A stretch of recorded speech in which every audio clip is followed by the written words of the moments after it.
तीर्थ यात्रा क्यों करनी चाहिए? क्या आज भी इसका महत्व है? प्राचीन भारत में तीर्थ यात्रा सिर्फ यात्रा नहीं थी, वह आत्मा की साधना थी, एक जागरण था। लोग मीलों चलकर गंगा, काशी, कैलाश या सोमनाथ जाते थे। शरीर थकता था, पर मन निर्मल हो जाता था। पुरानी परंपरा है कि हर व्यक्ति को तीर्थ यात्रा पर जाना चाहिए। 4 धाम यात्रा, 12 ज्योतिर्लिंग यात्रा, हरिद्वार, ऋषिकेश, मथुरा, काशी और अन्य धार्मिक स्थलों की तीर्थ यात्राओं पर जाने का प्रावधान है। आमतौर पर लोग तीर्थ यात्रा को धर्म और दान पुण्य से जोड़ते हैं, लेकिन मंदिरों और तीर्थ स्थलों पर जाने से धर्म के अलावा भी कई अन्य लाभ मिलते हैं। दैनिक जीवन का तनाव कम होता है।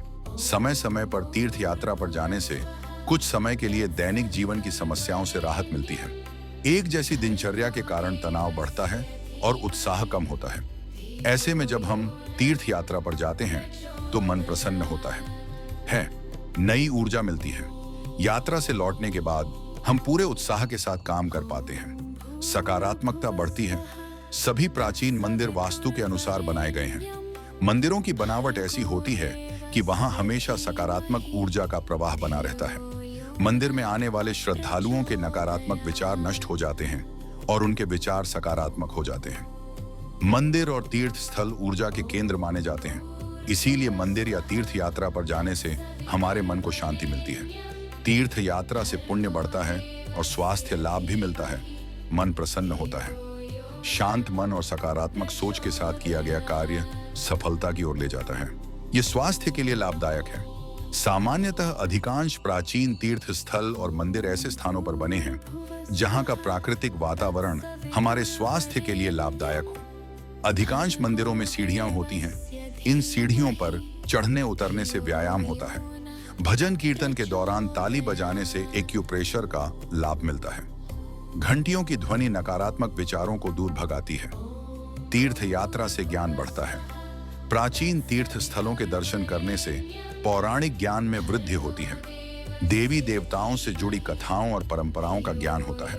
प्राचीन संस्कृति को जानने का अवसर मिलता है।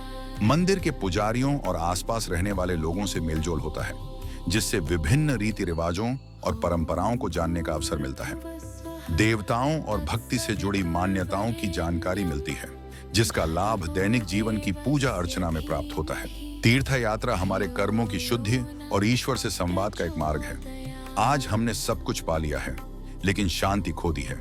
इसीलिए आज भी तीर्थ यात्रा आवश्यक है। ईश्वर की ओर नहीं, बल्कि स्वयं की ओर लौटने की यात्रा।